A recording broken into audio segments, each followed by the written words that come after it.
온 목사와 성경 읽기 갈라디아서 2장입니다. 오늘도 하나님의 귀한 말씀 함께 읽으면서 주님의 귀한 은혜를 나누기를 원합니다. 갈라디아서 2장 함께 읽겠습니다. 갈라디아서 2장 할례자의 사도와 이방의 사도.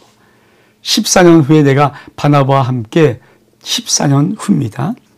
자, 디도를 데리고 다시 예루살렘으로 올라갔나니 계시를 따라 올라가 내가 이방인 가운데 전파하는 복음을 그에게 제시하되 유력한 자들에게 사사로이 한 것은 내가 다름질하는 것이나 다름질하는 것이 헛되지 않게 하려 함이라. 그러나 나와 함께 있는 헬라인 디도까지도 억지로 할례를 받게 하지 아니하였으니 이는 가만히 들어온 거짓 형제들 때문이라. 그들이 가만히 들어온 것은 그리스도 예수 안에서 우리가 가진 자유를 엿보고 우리를 종으로 삼고자 함이로다. 그들이 우리가 한시도 복종하지 아니하였으니 이는 복음의 진리가 항상 너희 가운데 있게 하려 함이라. 유력하다는 이들 중에 본래 어떤 일이기는 내게 상관이 없으며 하나님의 사람을 외모로 취하지 아니하시나니 저 유력한 이들은 내게 의미를 도와준 것도 없고 도리어 그들은 내가 무할례자의 복음을 전함을 맡은 것이 베드로가 할례자에게 맡은 것 같은 것을 보았고 베드로에게 역사하사 그를 할례자의 사도로 삼으신 이가 또한 내게 역사하사 나를 이방의 사도로 삼으셨느니라. 또 기둥같이 여기는 야고보와 게바 요한도 내게 주신 은혜를 알므로 나와 바나바의 친교에 악수를 하였으니 우리는 이방인에게로 그들은 할례자에게로 가게 하려 함이라. 다만 우리에게 가난한 자들을 기억하도록 부탁하느니 이것은 나도 본래부터 심서 행하여 왔노라. 여러분, 갈라디아서 2장은 이 사도 바울이 다시 오랜 추억을 예루살렘에 올라갔던, 예루살렘에서 사도를 만났던 그런 추억을 꺼지면서 여러분 계속해서 이 초대교회 속에 있는 가장 무서운 것이 뭐냐면 예수 그리스도를 믿는 믿음으로 구원받는 것 플러스 진짜 구원받으려면 할례를 방해해야 돼. 이게 계속 유대인 속에 있던 아주 진짜 끈질긴 사상이거든요. 그러니까 예수 그리스도 복음 받아줘. 그냥 믿어. 근데 유대인이잖아 우리가. 그러니까 예수 그리스도 믿는 것 플러스 하나님이 모세에게 명령하신 율법, 할례 이걸 지켜야 구원받는 거 아니야? 이 큰 사고 덩어리가 계속 초대교회를 괴롭히고 특히 사도 바울을 괴롭힌 것입니다. 그래서 그 말씀을 하는 거예요. 그걸 다시 좀 자, 14년 후에 내가 바나바와 함께 디도를 데리고 예루살렘에 올라갔다. 그리고 계시를 따라 올라가서 내가 전파하는 복음을 제시했다. 근데 자, 이 문제가 왜 이렇게 심각하냐면 가만히 들어온 거짓 형제들이 있었다. 그들이 가만히 들어온 것은 그리스도 예수 안에서 우리가 가진 자유를 참 좋은 자유를 맛보고 우리를 종으로 삼고자 한 것이다. 근데 그들에게 우리가 한시도 복종하는 왜? 무슨 말입니까? 야, 복음 좋아. 예수 복음 좋지. 근데 할례 받아야 돼. 이 말이거든요. 이거를 우리가 복종하지 않다. 왜? 복음의 진리 항상 너희 가운데 있게 하려 함이라. 근데 그들 중에 유력한 어떤 사람들도 있다. 하나님은 외모를 취하는 법이 없다. 그러면서 오히려 내가 무할례자의 복음, 할례가 없는 이방인에게 복음을 전하는 것은 베드로가 할례를 맡은 것 같다. 그래서 베드로 역사사 그를 할례자의 사도로 삼으신 이가 내게 또한 역사사 나를 이방인의 사도로 삼으셨느냐. 그러니까 사도 바울은 내가 이방을 복음을 전하는 사도로 부름받은 것이고 그들에게는 예수 그리스도를 믿는 믿음으로 의롭다는 복음을 나는 전하고 있다. 그러면서 자, 또 기둥같이 여기는 야고보, 게바, 요한 예수님의 수자들이죠. 내게 주신 은혜를 알므로 나와 바나바에게 친교를 악수를 하였으니 우리는 이방인으로 그들은 할례자로 가게 하려 함이라. 그러니까 이 사도 바울은 예루살렘에 올라갔던 오래전의 것을 기억하면서 지금 이 할례를 가지고 주장하면서 하려는 어떻든 이 율법적인 복음을 또 관찰하는 그들을 강하게 아주 책망한 겁니다. 그러면서 할례자이란 베드로 사도가 복음을 전하고 나는 무할례자 이방에게 복음을 전하는 하나님의 사도다. 그러면서 이제 아주 중요한 말씀을 합니다. 믿음으로 의롭다는 것. 자, 게바, 베드로죠. 안독에 이르렀을 때 책망받을 일이 있기로 내가 그를 대면해서 책망하였노라. 야고보에게서 온 어떤 이들이 이르기 전에 게바가 이방인과 함께 먹다가 그들이 오매 그 할례자들을 두려워해서 떠나 물러가매 남은 유대인들도 그같이 외식함으로 바나바도 그들에게 외식되어 유혹되었느니라. 그러므로 나는 그들의 복음의 진리를 따라 바르게 행하지 아니한 것을 보고 모든 자 앞에서 게바에게 이르되 네가 유대인으로서 이방인을 따르고 유대인답게 살지 아니하면서 어찌하여 억지로 이방인을 유대인답게 살게 하려냐 하였노라. 우리는 본래 유대인이요 이방 유대인이 아니로되 사람이 의롭게 되는 것은 율법의 행위로 말미암음이 아니요 오직 예수 그리스도를 믿는 믿음으로 말미암은 줄을 알므로 우리도 그리스도 예수를 믿나니 이는 우리가 율법의 행위로는 가스가 아니고 그리스도를 믿는 믿음으로써 의롭다함을 얻으려 함이라.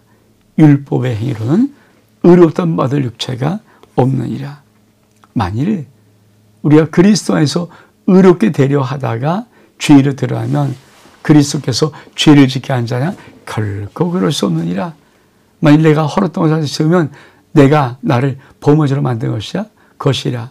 내가 율법으로 아니라 율법에 대해 죽었나니 이는 하나님이 되어 살려 함이라. 내가 그리스도와 함께 십자가에 못 박혔나니 이런즉 이 내가 사는 것이 아니요 오직 내 안에서 그리스도께서 사시는 것이라. 이제 내가 육체 가운데 사는 것은 나를 사랑하사 나를 위해 자기 자신을 버리신 하나님의 아들을 믿는 믿음 안에서 사는 것이라. 내가 하나님의 은혜를 피하지 아니하니 만일 의롭게 된 것이 율법으로 말미암았으면 그리스도께서 헛되이 죽으셨느니라. 여러분, 이 갈라디아서 2장 하반부에 아주 중요한 정말 중요한 말씀들을 몇 개 하고 있어요. 우리 다시 한번 볼까요? 갈라디아서 2장 11절 이하는 믿음으로 의롭게 되는 것, 이신칭에 대한 그렇죠 말씀을 하고 있습니다. 그러면서 뭘 갖고 예를 듭니까? 자, 게바가 안독에 있을 때 야곱에서 어떤 이들이 이르자 게바가 이방인과 함께 먹었어요. 근데 야곱에서 온 사람들이 율법주의자거든요. 예수를 믿지만 그러니까 그들이 오면 그 할례자를 들여서 얼른 물러가 버렸어요.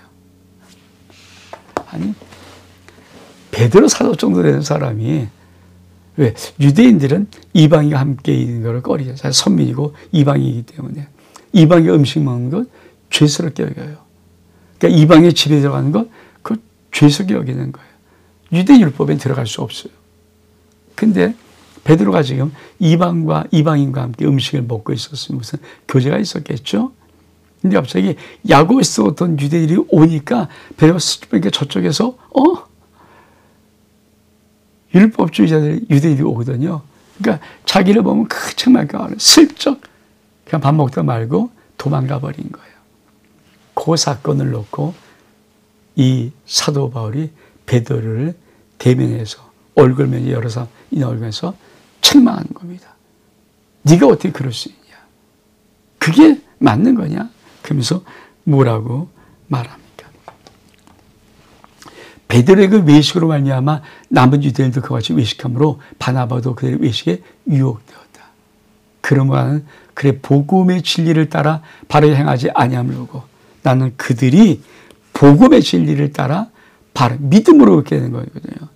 그 뭐냐 앞에서 게바를 이르되 네가 유대인으로서 이방인을 따르고 유대인답게 살지 아니하면서 어찌하여 억지로 이방인 유대인에게 살게 하느냐. 우리는 본래 유대인이요 이방인이 아니로되 사람이 의롭게 되는 것은 율법의 행위로 말미암지 아니함 오직 예수 그리스도를 믿음으로 말미암은 줄을 아노라. 우리도 그리스도 예수를 믿나니 이는 우리의 율법의 행위로서가 아니라 그리스도를 믿는 믿음으로써 의롭다함을 얻으려 함이라. 율법의 행위로는 의롭다함 받을 억체가 없느니라. 지금 사도 바울이 뭘 책망하냐. 베드로야, 너무 잘못되지 않냐. 왜 시켜하니? 우리가 행위 질 지켜서 율법의 행위라면서 의롭다함 아니야. 우리 예수 그리스도를 믿는 믿음으로 의롭다함 받는 것이다. 네가 유대인으로서 저 사람들에게 함부로 하지 못하면서 왜 그들은 우리가 믿는 이 믿음으로 들어오게 많이, 그건 어긋난 거 아니냐? 쉽게 말하면 예수를 믿는 믿음으로 네가 구원받았다면 그렇게 믿음으로 행동할, 율법주의 행위에 따라서 하려고 또 눈치 보지 말라고 책망하는 것입니다. 그러면서 만일 우리가 그리스도 안에서 의롭게 되려 하다가 죄인으로 들어가면 그리스도 죄를 짓게 한 자냐? 결코 그럴 수 없다. 만일 내가 허로단에서 세우면 내가 나를 범부처럼 만드는 것이라. 내가 율법으로 말미암아 율법에 대해 죽었나니 이는 하나님에서 살려면. 이미 우리는 율법, 하나님의 법에 의해서 죽어버린 자예요. 우리는 예수 그리스도를 믿는 믿음으로 의로워지는 것입니다. 그러면서 갈라디아서 가장 유명한 말씀 하나를 이렇게 말합니다. 내가 그리스도와 함께 십자가에 못 박혔나니 이는 다른 내가 사는 것이 아니요 오직 내 안에 그리스도께서 사시는 것이라. 이제 내가 육체 가운데 사는 것은 나를 사랑하사 나를 위해 자기 자신을 버리신 하나님의 아들을 믿는 믿음 안에서 사는 것이라. 갈라디아 2장 20절이 바로 복음입니다. 내가 예수 그리스도와 함께 십자가에 못 박혔나니 그런즉 이젠 내가 사는 것이라 내 안에 예수 그리스도 사는 것이라. 다른 복음은 뭡니까? 예수 그리스도를 믿는 믿음 플러스 할례를 받아야 한다. 율법을 지켜야 된다. 이거는 가짜 복음이라는 거죠. 진짜 복음은 뭡니까? 내가 예수와 함께 십자가에 못 박혀 죽고 이제 내가 사는 거, 난 죽었으니까 내 안에 예수만 나타내는 것, 예수만 믿고 사는 것, 예수 그리스도만 들어가는 것, 이것이 바로 진짜 복음의 삶이라고 말하는 것입니다. 그러면서 사도 바울이 뭐라고 말합니까? 내가 하나님 앞에 의대를 패하지 않으니 만일 의롭게 되는 것이 율법으로 말미암아 되면 그리스도께서 헛되이 죽었다. 만일 다른 복음을 전하는 사람들처럼 야 예수 그리스도 믿는 믿음 플러스 또 율법의 할례를 받고 이런 율법을 지키는 것으로 만약에 구원을 받아야 된다면 예수님은 헛되이 죽은 것이다. 그러니까 오직 은혜, 오직 믿음은 예수 그리스도를 믿음으로 의롭게 되는 것입니다. 그래서 많은 분들은 갈라디아 2장 16절의 말씀을 20절의 말씀을 굉장히 중요하는데 우리 16절의 말씀 한번 보고 말씀을 마치려고 합니다. 자, 사람이 의롭게 되는 것은 율법 행위로 말미암음이 아니요 오직 예수 그리스도를 믿음으로 말미암은 줄을 아므로. 우리도 그리스도 예수를 믿나니 이는 우리가 율법 행위로서가 아니라 그리스도를 믿음으로 의롭다함을 얻으려 함이라. 율법의 행위로는 의롭다함 얻을 육체가 없느니라. 오직 예수 그리스도를 믿는 믿음으로 우리는 의로워집니다. 온 목사와 성경 읽기 갈라디아서 2장 여기서 마칩니다. 샬롬.